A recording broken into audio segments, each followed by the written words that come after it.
Check. Yeah. To be an MC requires a radical openness to the world. Hip hop used to be a revolutionary force.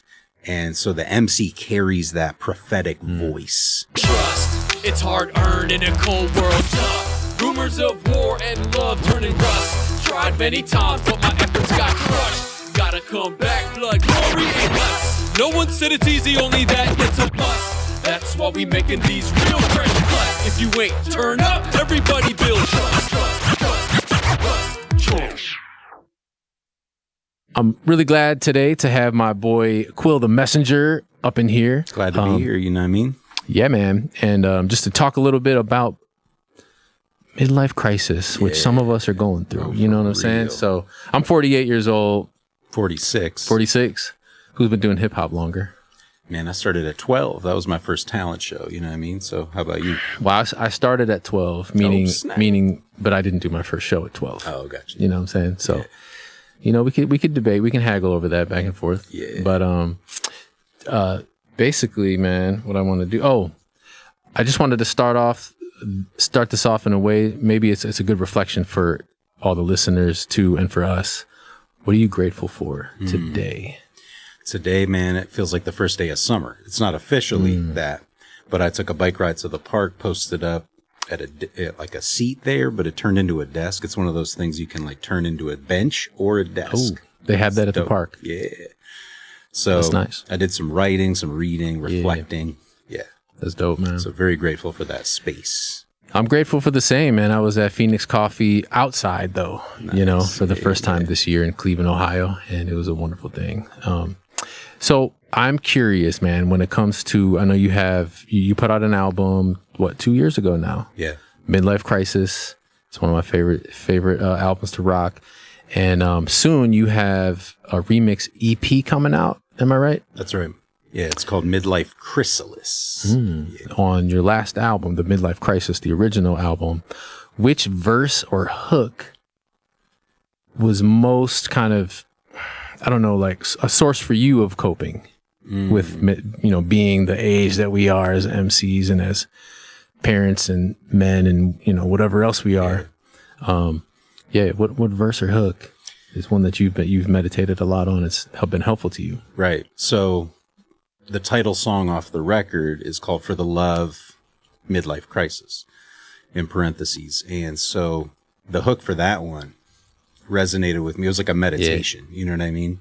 Through all the pain and the suffering, you know, I keep coming back for the love. For the love. So it's that idea of for the love as the fuel that gets us through dark times. You know what I mean? Difficult times. I kept coming back to that. And it was the most fun to do live. That for the love call and response ministered to me as much as it ministered to the audience. Definitely, you know what man. I mean? Yeah, no, it feels good live. It's no secret. We perform together, you know, as we can. And, that hook is nice, man, to just interact with the audience. So my answer to the question, very similar, is that song. I wanted to actually listen to it for a sec. You know, just my favorite part. Yeah. Okay. Check. Yeah. Whoa. A third verse for my third act. My young years spent working up the nerve to rap. The second part had me looking for an audience. Would I ever hip hop parade like the naughtiest? Quest for celebrity led me to community, into the studio, where I was soon to be a fluent MC, poet and a teacher. Only one who could reach it was the son of a preacher man. Soulmate and seeds, my best investment. Less stocks and bonds, more bonds of friendship.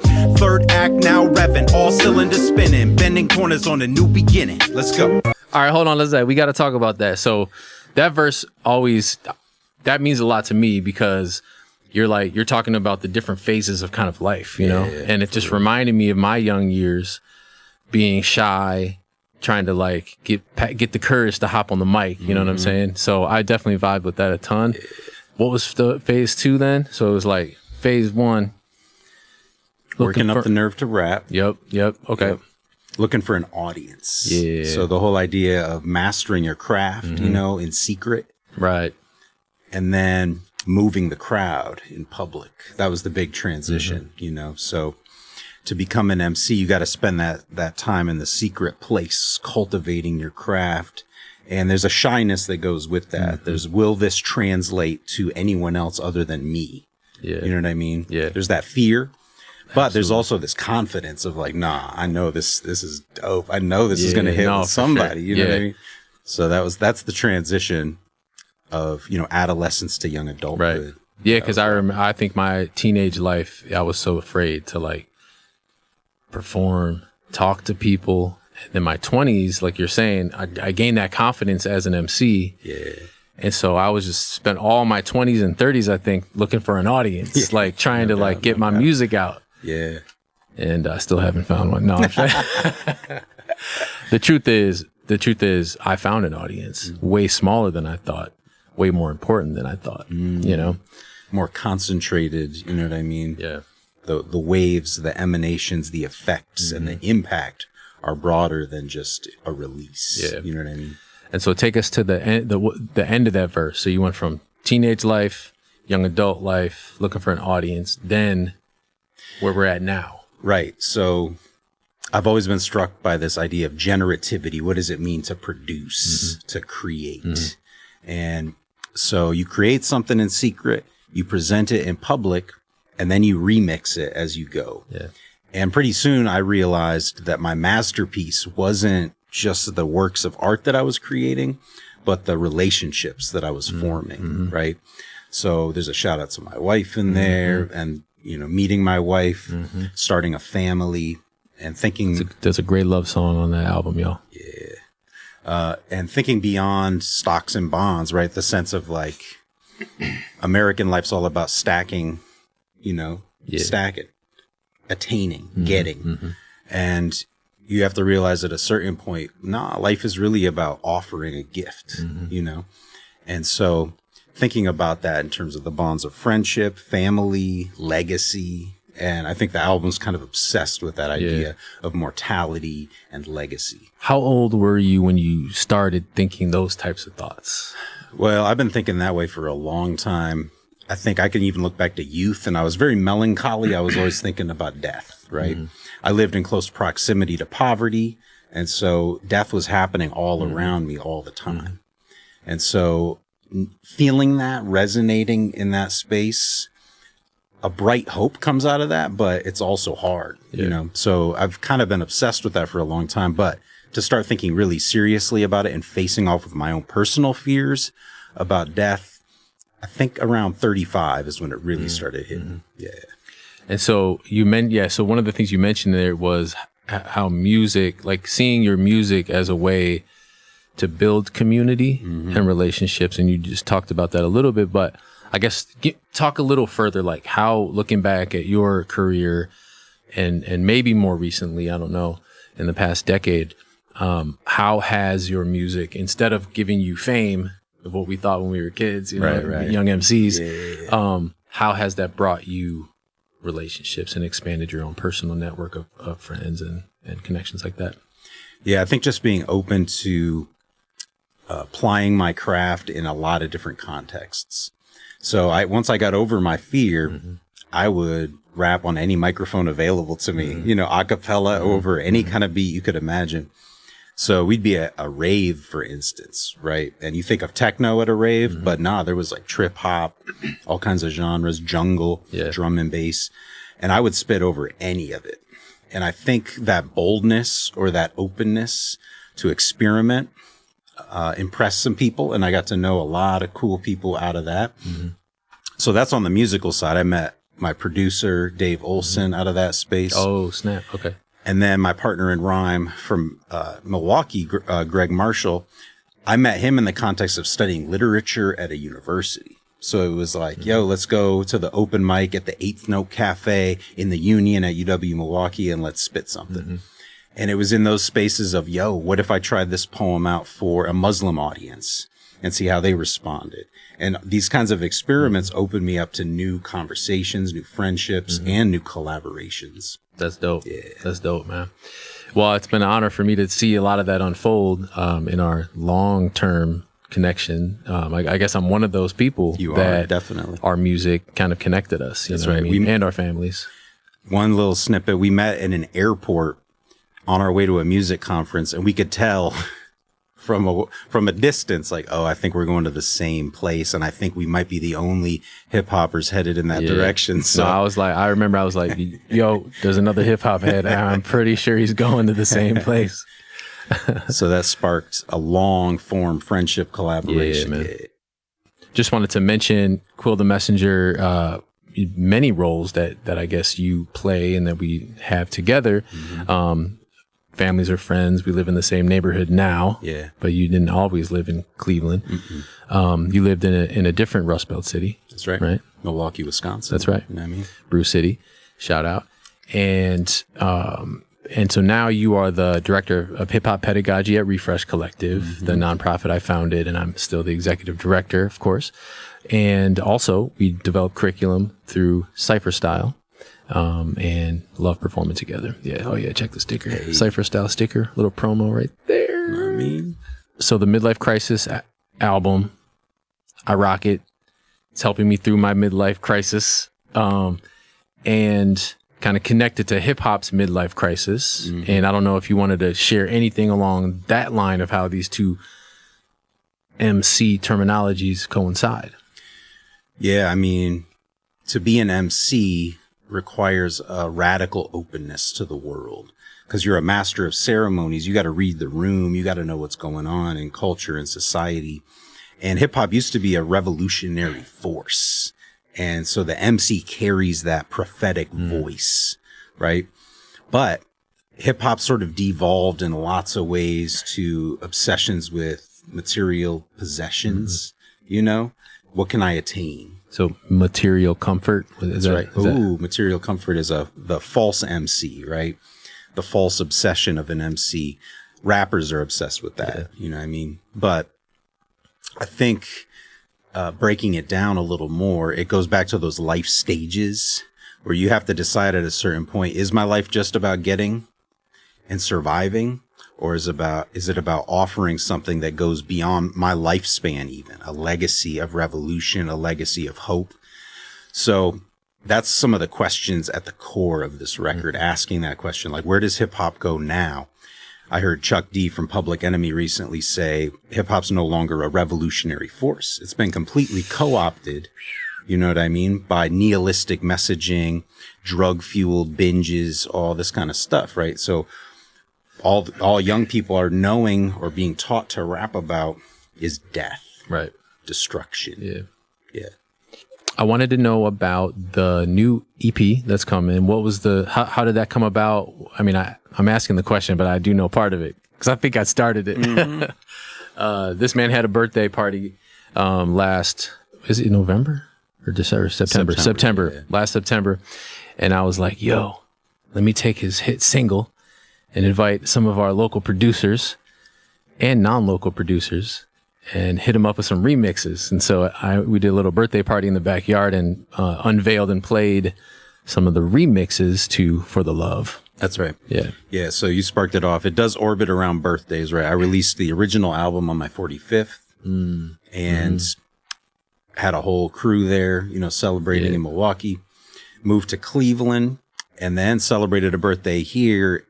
And Dee Jay Doc had helped facilitate multiple remixes of that song, For the Love.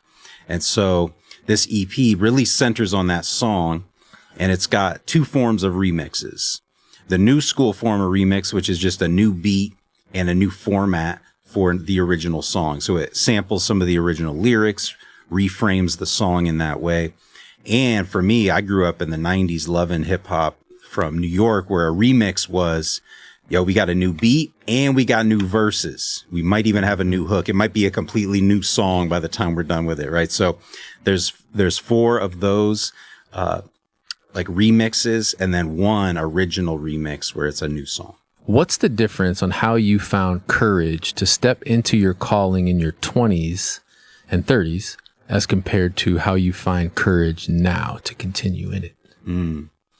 So courage in the 20s and 30s, you're feeding off a certain energy, right? First half of life energy is like, yo, I got to get up and go. You know what I mean? The sun is like a gun to my head. I gotta hustle. Get it. I gotta get it. I gotta go hard. And so there's that energy that's just natural to that part of life. You know what I mean? staying up late, trying to get extra stuff done right. 2 a.m. Right.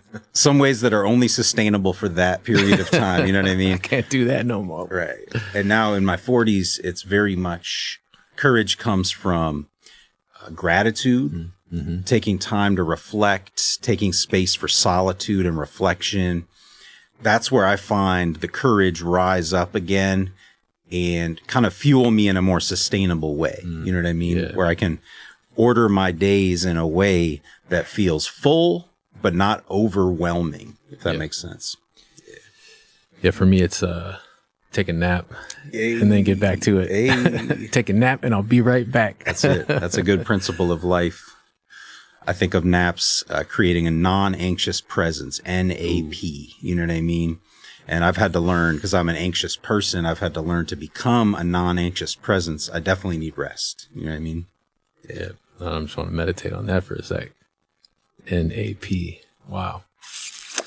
I saw my chiropractor yesterday, and first question he asked me was, "Do you take naps?" Yeah. I almost felt judged, like I don't take enough naps. That's a good question. But now that I know what it means, I'm going to take some more. Promote those naps. This is NAP. definitely a midlife crisis podcast, as you can tell, if we're going to our chiropractor and talking about sleep. MC, make a chiropractor appointment. So we're wrapping up this episode here with a question that I'll be bringing this question back, I think, in every episode. But what is a book, a poem, an album, or a song, or another podcast that has really inspired you lately? And I'm thinking in terms of like actually impacted your midlife crisis work. Yeah, I feel like Brother Ali has been kind of a signpost in that world, both his music, his new album, Satisfied Soul. So good. So I've been meditating on that album. I love albums that can function as a meditation. You know what I mean? Where you listen to the song over and over, but it's almost like a spiritual practice just as you're listening. You know what I mean?